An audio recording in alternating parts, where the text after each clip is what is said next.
ഈശോയ്ക്കും മാതാവിനും ഹൃദയം നിറഞ്ഞ നന്ദി പറഞ്ഞുകൊണ്ട് ഞാൻ എൻ്റെ സാക്ഷ്യം തുടങ്ങുകയാണ്. എൻ്റെ പേര് ജൂബിത, ഇതെൻ്റെ ഭർത്താവ് ജോമോൻ. ഞങ്ങൾ വയനാട്ടിൽ നിന്ന് വരുന്നു. എൻ്റെ വിവാഹം കഴിഞ്ഞത് 2019 അതിനുശേഷമാണ് ഞാൻ OET പഠിക്കാൻ വേണ്ടി സ്റ്റാർട്ട് ചെയ്തത്. OET പഠിക്കാനായിട്ട് എന്നെ ഒരു ഇൻസ്റ്റിറ്റ്യൂഷനിൽ കൊണ്ട് ചേർത്തു. അവിടെ വെച്ചിട്ടാണ് ഞാൻ കൃപാസന മാതാവിനെക്കുറിച്ചും ഉടമ്പടിയെക്കുറിച്ചൊക്കെ അറിയുന്നത്. പക്ഷേ അതിൽ ഒരു പൂർണ്ണതയില്ലായിരുന്നു. അതിനുശേഷം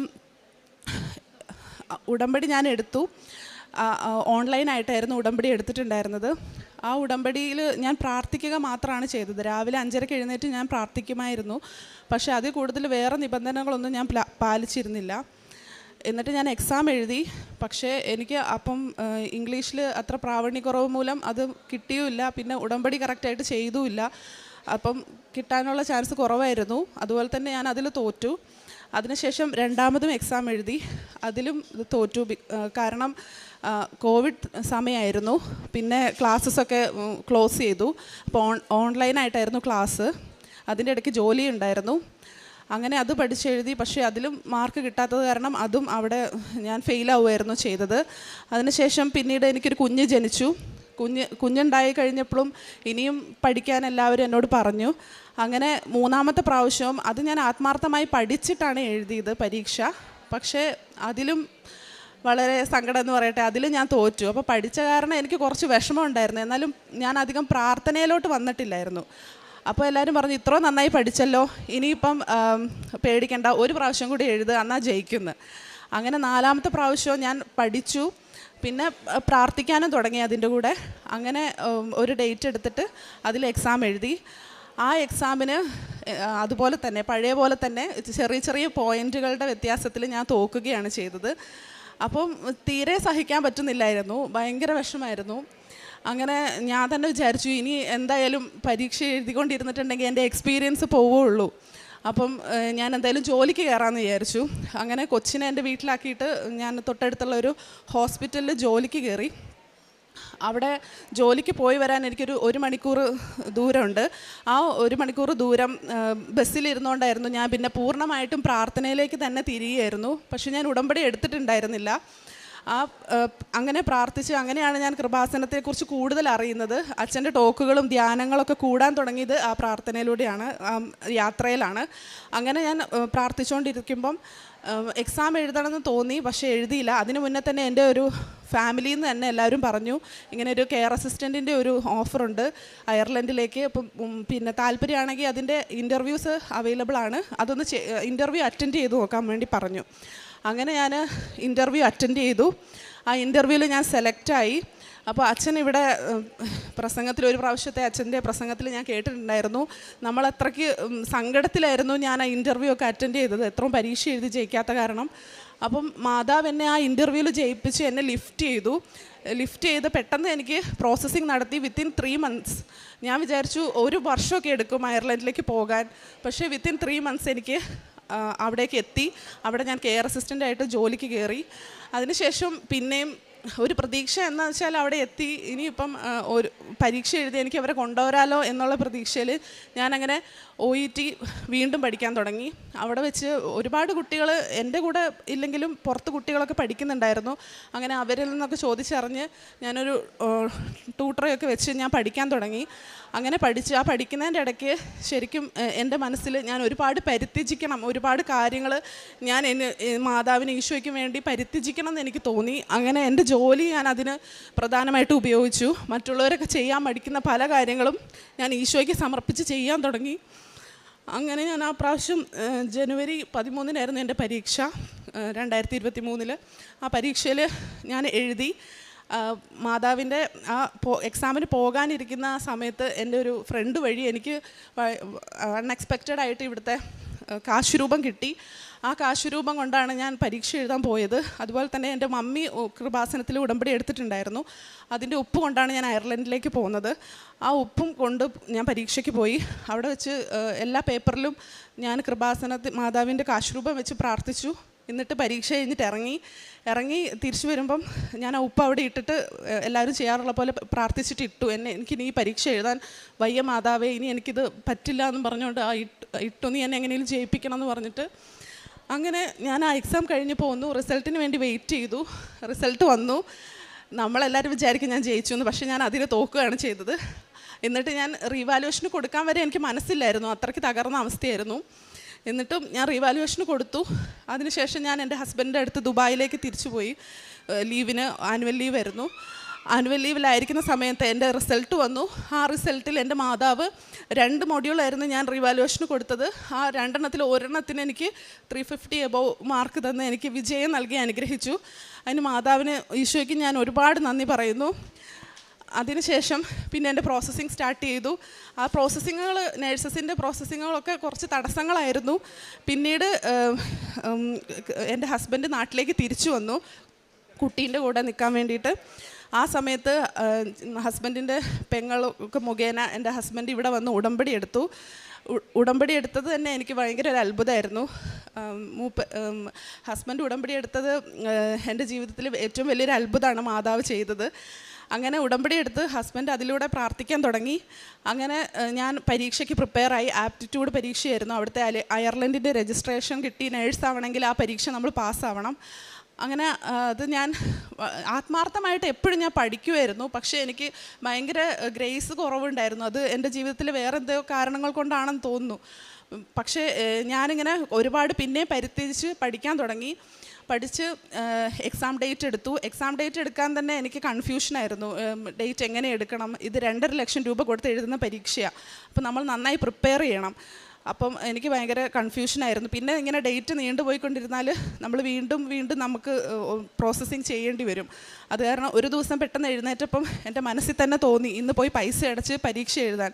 അങ്ങനെ ഞാൻ ആ ദിവസം എൻ്റെ മാതാവ് കൊണ്ടുപോയി ബാങ്കിൽ പോയി ഞാൻ പൈസ അടച്ചു. അങ്ങനെ ഞാൻ ഡേറ്റ് എടുത്തു എക്സാമിന്. ഡേറ്റ് എടുത്തതിന് ശേഷം ഞാൻ പഠിക്കാൻ തുടങ്ങി. നന്നായി പഠിച്ചു. ഈ ഡ്യൂട്ടി കുറച്ച് ഹെവിയാണ്. നമ്മളിങ്ങനെ പ്രായമായവരൊക്കെയാണ് നോക്കുന്നത്. അപ്പോൾ നമുക്ക് ബോഡി പെയിനും എല്ലാം ഉണ്ട്. 12 hours ഡ്യൂട്ടിയാണ്. അപ്പോൾ വന്നു കഴിഞ്ഞിട്ട് നമുക്ക് പഠിക്കണം. എനിക്ക് 24 മണിക്കൂർ തികയാത്ത പോലെയായിരുന്നു പഠിക്കാൻ. കാരണം അവർ ടോപ്പിക്സൊക്കെ എപ്പോഴും മാറ്റിക്കൊണ്ടിരിക്കുന്ന കാരണം എല്ലാം പഠിക്കണമായിരുന്നു. അങ്ങനെ എക്സാം ഡേറ്റ് വന്നു. ഞാൻ ഇതുപോലെ തന്നെ എനിക്ക് കാശുരൂപം എൻ്റെ വീട്ടിൽ നിന്ന് എനിക്ക് അയച്ചു തന്നു. അതും ഉപ്പുമായിട്ട് ഞാൻ പരീക്ഷയ്ക്ക് പോയി. അവിടെ ചെന്ന് ഒരുവിധം ഞാൻ എല്ലാം അറ്റൻഡ് ചെയ്തു. എല്ലാം എൻ്റെ 10 മിനിറ്റിനുള്ളിൽ ഓരോ മൊഡ്യൂളും തീർക്കണം. 14 മൊഡ്യൂളാണുള്ളത്, 14 സ്റ്റേഷൻസ്. അത് 14 എണ്ണം ഞാൻ 10 മിനിറ്റിനുള്ളിൽ തീർത്തു. പിന്നീട് റിസൾട്ട് വന്നു. ഞാൻ വിജയിക്കുമെന്ന് തന്നെയായിരുന്നു ഞാൻ വിചാരിച്ചത്. പക്ഷേ അതിൽ ഞാൻ 3 സ്റ്റേഷൻസ് എനിക്ക് പോയി. അപ്പോൾ ഒരു സെക്കൻഡ് ചാൻസ് ഉണ്ട്. ആ 3 എണ്ണം മാത്രം എഴുതിയെടുക്കാം. ആ സെക്കൻഡ് ചാൻസിൽ നമുക്ക് കിട്ടിയില്ലെങ്കിൽ പിന്നെ നമ്മൾ 2.5 ലക്ഷം രൂപ അടച്ച് എല്ലാ പ്രോസസ്സിങ്ങും ഒന്നും കൂടെ ചെയ്തിട്ട് പിന്നെ എഴുതേണ്ടി വരുമായിരുന്നു. പക്ഷേ എനിക്കത് ഭയങ്കര ഒരു ദുഃഖമായിരുന്നു. എപ്പോഴും ഈ തോൽവിയാണ്. ഇതിലെങ്കിലും ഞാൻ ഫസ്റ്റ് അറ്റംപ്റ്റ് ജയിക്കുമെന്നാണ് ഞാൻ വിചാരിച്ചത്. പക്ഷേ അത് നടന്നില്ല. എന്നാലും ഞാൻ മാതാവിനോട് പറഞ്ഞു, എൻ്റെ മാതാവ് ഇനി ഒരു പ്രാവശ്യം കൂടി പ്രോസസ്സിങ് ചെയ്യാൻ എനിക്ക് പറ്റില്ല, ഈ സെക്കൻഡ് അറ്റംപ്റ്റിൽ എനിക്ക് അത് തരണേന്ന് പറഞ്ഞ് പ്രാർത്ഥിച്ചു. അങ്ങനെ സെക്കൻഡ് അറ്റംപ്റ്റിൽ ഇതുപോലെ ഞാൻ പോയി, ഉപ്പ് കൊണ്ടുപോയി അവിടെ ഉപ്പിട്ട് പ്രാർത്ഥിച്ചു. അങ്ങനെ ഫസ്റ്റ് സ്റ്റേഷനിലോട്ട് ഞാൻ കയറുമായിരുന്നു. ആ ഫസ്റ്റ് സ്റ്റേഷനിൽ കയറിയ സമയത്ത് 10 മിനിറ്റിനുള്ളിൽ അത് നമ്മൾ പെർഫോം ചെയ്ത് കാണിക്കണം. അവരോട് എനിക്ക് കുറച്ച് കോൺഫിഡൻസ് ഉണ്ടായിരുന്നു. കാരണം ഞാൻ ഏകദേശം അറിഞ്ഞ എൻ്റെ മുന്നേ ഉള്ളവരോടൊക്കെ ചോദിച്ചറിഞ്ഞ ഏകദേശം ഒരു അറിയാവുന്നൊരു ടോപ്പിക്കായിരുന്നു വന്നിട്ടുണ്ടായിരുന്നു. അപ്പോൾ ഞാൻ വിചാരിച്ചു നന്നായി പെർഫോം ചെയ്യാമെന്ന്. അവിടെ ചെന്ന് 10 മിനിറ്റ് തികയുന്നതിന് മുന്നേ എനിക്ക് അത് തീർക്കാൻ പറ്റിയില്ല. അവരെന്നോട് പറഞ്ഞു നിൻ്റെ ടൈം കഴിഞ്ഞു, നീ പോകാമെന്ന്. അത് തീർക്കാൻ പറ്റാത്ത കാരണം ഞാൻ അത് തോറ്റു കഴിഞ്ഞാൽ പിന്നെ എല്ലാം പോയി. ഒരെണ്ണം പോയാൽ പോയി, 3 എണ്ണം കിട്ടുവാണെങ്കിൽ. പക്ഷേ അതിൽ നിന്ന് ഇറങ്ങി എനിക്ക് പിന്നീടുള്ള 2 സ്റ്റേഷൻസ് ഞാൻ എങ്ങനെ അറ്റൻഡ് ചെയ്തതെന്ന് എനിക്കിപ്പോഴും അറിയത്തില്ല. ഞാൻ കരഞ്ഞുകൊണ്ടായിരുന്നു അറ്റൻഡ് ചെയ്തിട്ടുണ്ടായിരുന്നത്. അങ്ങനെ തിരിച്ചു വന്ന് ഞാൻ വിചാരിച്ചു ഞാൻ എന്തായാലും തോക്കും. എൻ്റെ ഹസ്ബൻഡിനോടൊക്കെ വിളിച്ച് പറഞ്ഞു. അതിനെനിക്ക് ഒരു പ്രതീക്ഷയില്ല, 2 ലക്ഷം രൂപ ഇനി ഉണ്ടാക്കി നമ്മൾ പ്രോസസ്സിങ് ചെയ്യേണ്ടി വരുമെന്ന് ഞാൻ പറഞ്ഞു. അപ്പം ഹസ്ബൻഡൊക്കെ എന്നെ സപ്പോർട്ട് ചെയ്തു. നീ വിഷമിക്കണ്ട, അത് നീ എന്തായാലും ജയിക്കും. അങ്ങനെ ഞാൻ റിസൾട്ടിന് വേണ്ടി വെയിറ്റ് ചെയ്തു, പ്രാർത്ഥിച്ചു. അപ്പോഴാണ് ഇവിടുത്തെ അനുദിന പ്രാർത്ഥനകളുടെ ആ സെഷൻ തുടങ്ങിയത്, ഡെയിലി ബ്രെഡ്. അതപ്പം അതിൽ എല്ലാ ദിവസവും കൂടും. അതൊക്കെ കൂടുമ്പം എനിക്ക് ഭയങ്കര ഒരു പരിശുദ്ധാത്മ അഭിഷേകം, സ്തുതി അഭിഷേകം, അങ്ങനെയൊക്കെ എപ്പോഴും അച്ഛൻ്റെ പ്രാർത്ഥന കൂടുമ്പോൾ എനിക്ക് അങ്ങനെ വരുന്നുണ്ടായിരുന്നു. അതുപോലെ തന്നെ പ്രത്യക്ഷീകരണ പ്രാർത്ഥന എന്ന് ഞാൻ ചെല്ലുമായിരുന്നു, കൃപാസന ഉടമ്പടിയിലല്ലെങ്കിലും. അതിനുശേഷം റിസൾട്ട് വന്നു. റിസൾട്ടിൽ ഞാൻ നോട്ട് സക്സസ്ഫുൾ എന്നാണ് പ്രതീക്ഷിച്ച് തുറന്നത് മെയില്. പക്ഷേ അതിലെനിക്ക് സക്സസ്ഫുൾ തന്ന് മാതാവ് എന്നെ രക്ഷിച്ചു. എനിക്കങ്ങനെ അയർലൻഡ് രജിസ്റ്റേർഡ് നേഴ്സായിട്ടാണ് ഞാനിപ്പോൾ നിൽക്കുന്നത്. അങ്ങനെ എനിക്ക് ഈ വലിയ അനുഗ്രഹം ഒന്നുമല്ലായിരുന്നു എന്നെ ഇത്രയും എത്തിച്ചതിൻ്റെ മാതാവിന്, ഈശോയ്ക്ക് ഞാൻ ഒരുപാട് നന്ദി പറയുന്നു.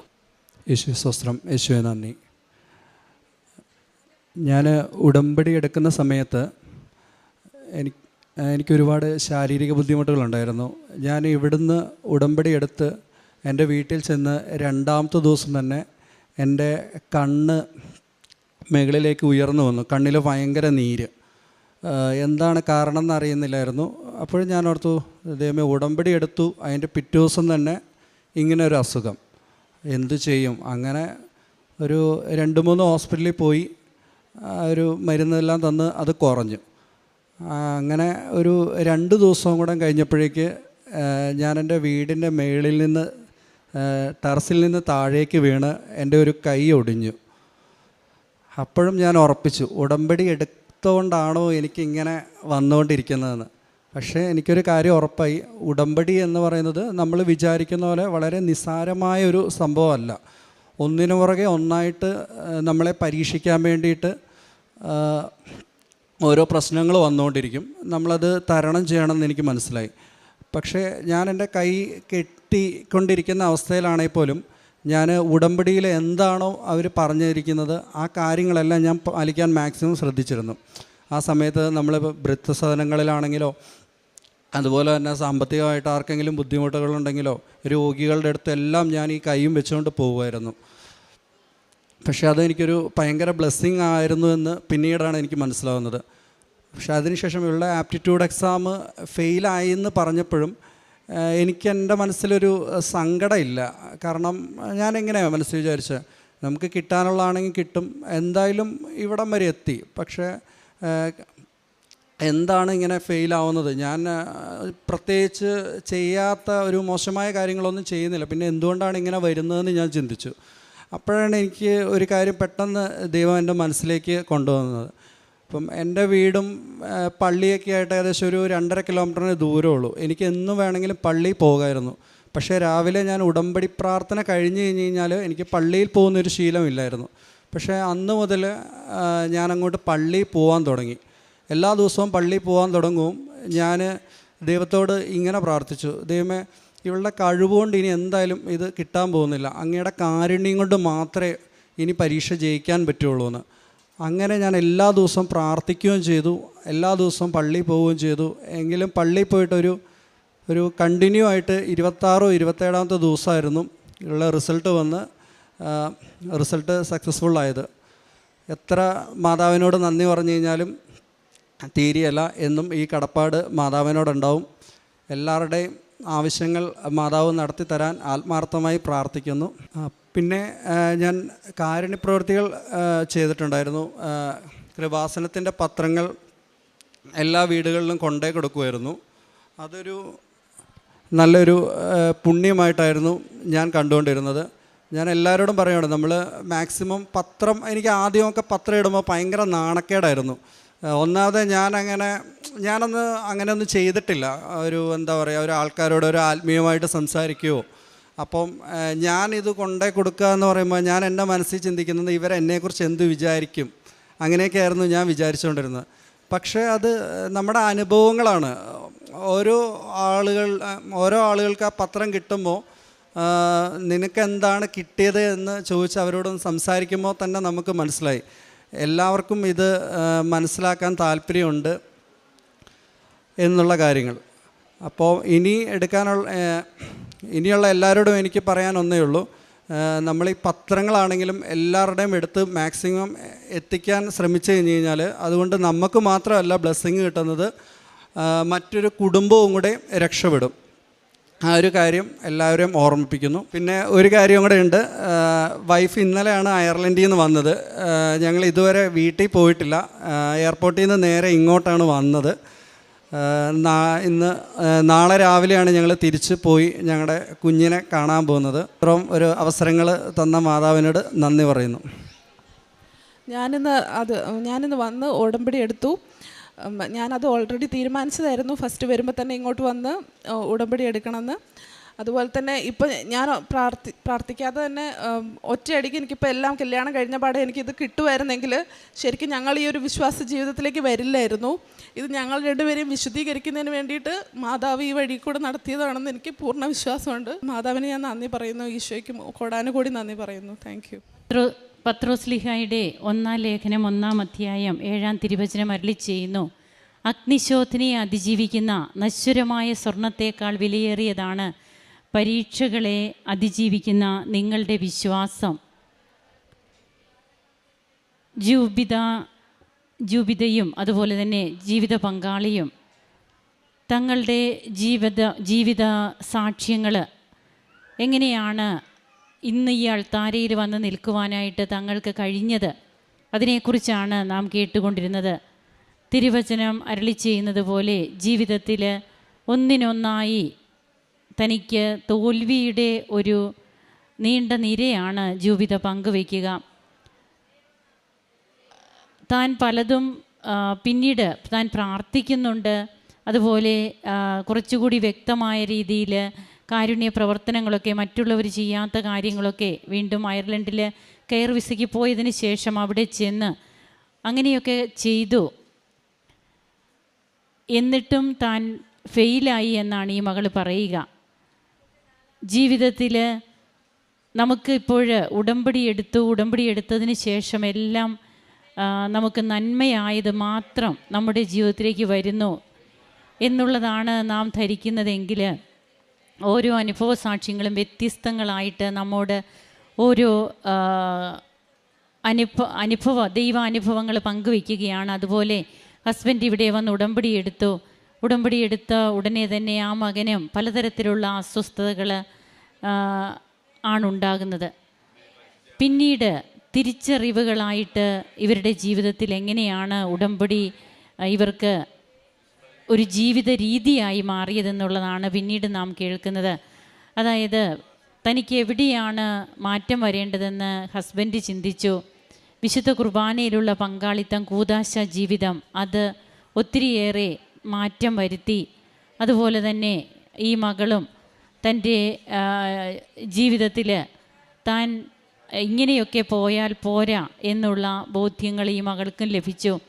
അങ്ങനെ പിന്നീട് പുറപ്പാട് 33:17 പറയുന്നത് പോലെ, ഒടുവിലാണ് ഞാൻ ഉണർന്നത്, കാല പെറുക്കുന്നവനെ പോലെ ഞാൻ ഏറ്റവും പിന്നിലായി, എന്നാൽ കർത്താവിൻ്റെ അനുഗ്രഹം നിമിത്തം എന്നെ മുൻപനാക്കി എന്ന് പറയുന്ന തിരുവചനം പിന്നീട് തൻ്റെ ജീവിതത്തിൽ എങ്ങനെയാണ് അന്വർത്ഥമായതെന്ന് ജുബിത തന്നെ പങ്കുവയ്ക്കുന്നുണ്ട്. ഞങ്ങൾ വിചാരിച്ച സന്ദർഭങ്ങളിലൊക്കെ ഞങ്ങൾക്ക് പലതും കിട്ടിയിരുന്നെങ്കിൽ ഇന്ന് ഞങ്ങൾ ഇത്രയേറെ വിശ്വാസ സ്ഥിരത ഉള്ളവരാകുമായിരുന്നില്ല. അതായത് ഈ ഒരു വീണ്ടു വിചാരം എന്ന് തന്നെ നമുക്ക് പറയാം.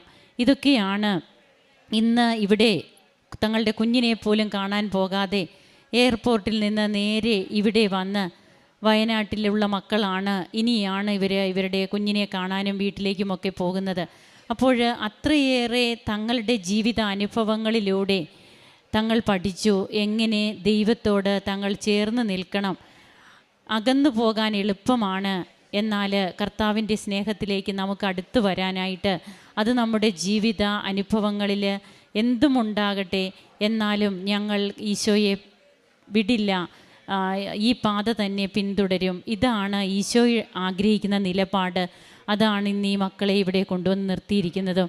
നമുക്ക് ഈ മക്കൾക്ക് ലഭിച്ച എല്ലാ കൃപകൾക്കും ഈശോയ്ക്കും അമ്മയ്ക്കും നന്ദി പറയാം. യേശുവേ നന്ദി, യേശുവേ സ്തുതി, യേശുവേ ആരാധന. കരങ്ങളടിച്ച് നമുക്ക് ഈശോയെ ആരാധിക്കാം. അത്യപൂർവ ദൈവാനുഭവങ്ങൾ ഇനി നിങ്ങൾക്കും സ്വന്തം. ഈ യൂട്യൂബ് ചാനൽ ഇതുവരെ സബ്സ്ക്രൈബ് ചെയ്തിട്ടില്ലെങ്കിൽ ഇപ്പോൾ തന്നെ സബ്സ്ക്രൈബ് ചെയ്യുക. ഈ വീഡിയോ ഇപ്പോൾ തന്നെ നിങ്ങളുടെ സുഹൃത്തുക്കൾക്ക് ഷെയർ ചെയ്തുകൊണ്ട് കർത്താവിൻ്റെ പ്രേക്ഷിതരാകുക.